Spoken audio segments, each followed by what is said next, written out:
अब आते हैं पीपल्स पार्टी की परेशानी की तरफ। पीपल्स पार्टी की परेशानी ये है कि उन्होंने बड़ी क्या कहते हैं शौक़ से, चाह से, उम्मीद से जो जस्टिस रिटायर्ड मकबूल बाकर हैं उनको निगरान वज़ीर आला सिंध तैनात किया था, और ये इस ख्वाहिश का इजहार था कि वो जब आएंगे तो एक तरह के वो पीपल्स पार्टी के ही बंदे होंगे और वो हमारी बात मानेंगे, हमारे बंदे होंगे। MQM को भी उसके ऊपर राज़ी किया। तो निगरान वज़ीर आला साबिक़ चूँकि सुप्रीम कोर्ट के भी जज रह चुके हैं, हाई कोर्ट में भी रह चुके हैं, तो जैसे ही वो निगरान वज़ीर आला बने, महीना डेढ़ महीना तो वो पीपल्स पार्टी की सुनते रहे। उसके बाद उन्होंने तब्दीलियाँ शुरू कर दी, और तब्दीलियाँ उन्होंने अपनी मर्ज़ी से शुरू कर दी। अब जरदारी साहब भी परेशान, बिलावल साहब भी परेशान कि ये भाई क्या हो गया। इनको मैसेजेस भिजवाएँ कि जनाब बाकर साहब आप क्या कर रहे हैं, फ़लाँ जगह से आपने हमारा बंदा उठा दिया। अब बाकर साहब क्या कहें, उन्होंने कहा जी भाईजान मैं तो जो कुछ कर रहा हूँ इलेक्शन कमीशन के कहने पे कर रहा हूँ।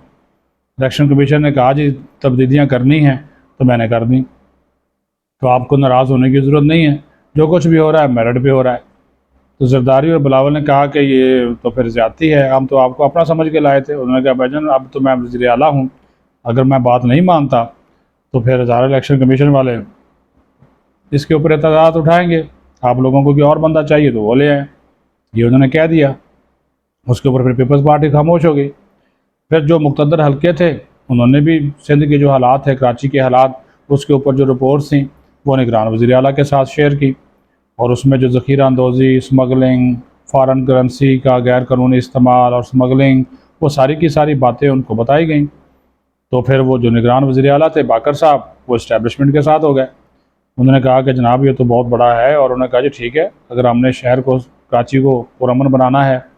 और फिर आपने देखा कि गैर कानूनी हाइड्रेंट्स के ख़िलाफ़ कार्रवाई शुरू हुई, सिंध भर में कार्रवाइयाँ शुरू हुईं, और ऐसी कार्रवाइयाँ शुरू हुईं कि बड़े बड़े लोग उसमें आए, पकड़े भी गए, ऑपरेशंस जारी हैं, क्रैकडाउन जारी है, हज़ारों बल्कि लाखों बोरियां गंदम की, चीनी की, यूरिया की वो बरामद हो रही हैं।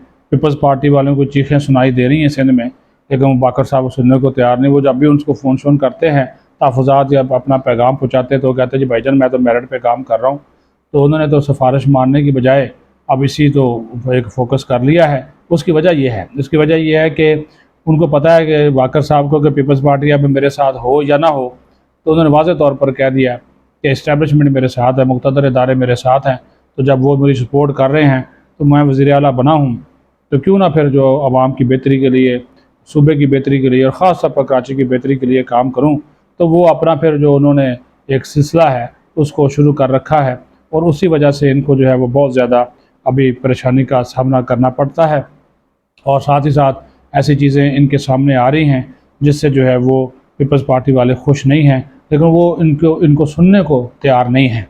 अब वो कल यूसुफ रज़ा गिलानी ने तो बड़ी बात की, उन्होंने कहा जी ये जो नैब का कानून बहाल हो गया है, हमारे लिए लेवल प्लेइंग फील्ड बराबर हो गई है। अब नवाज शरीफ के ऊपर भी केसेस हैं, शहबाज शरीफ के ऊपर भी हैं, जरदारी ऊपर भी हैं, मेरे ऊपर भी हैं, तो हम इसी लेवल प्लेइंग फील्ड की बात कर रहे थे।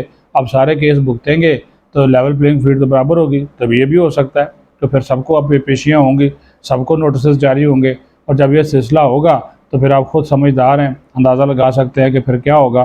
तो चीज़ें जो हैं वो इतनी आसान है नहीं पीपल्स पार्टी के लिए जितने वो समझ रहे थे। अब वो पछता रहे हैं कि जनाब बाकर साहब को लगा तो दिया है, बाकर साहब अब इनकी सुनते नहीं हैं। वो जिनकी सुनते हैं वो ताकतवर हैं, लेकिन वो भी मेरिट पे काम कर रहे हैं, अमन के लिए काम कर रहे हैं, इस्तेहकाम के लिए काम कर रहे हैं, मुआशी इस्तेहकाम के लिए काम कर रहे हैं। आर्मी चीफ साहब खुद ड्राइविंग सीट पे बैठे हुए हैं, और किसी को ज़रूरत नहीं है कि वो उनके इसके ऊपर सवाल उठा सके, क्योंकि वो जो कार्रवाई है गैर कानूनी मुआशी सरगर्मियों के हवाले से वो कार्रवाई जारी है, उसको वो कहते हैं मंतकी अंजाम तक पहुँचाना है। तो चूँ चुना जहाँ से भी होगी इसकी परवाह किए बगैर ये काम जो है वो उसको मंतकी अंजाम तक जो है वो पहुँचाया जाएगा। अपना ख्याल रखें। पाकिस्तान जिंदाबाद।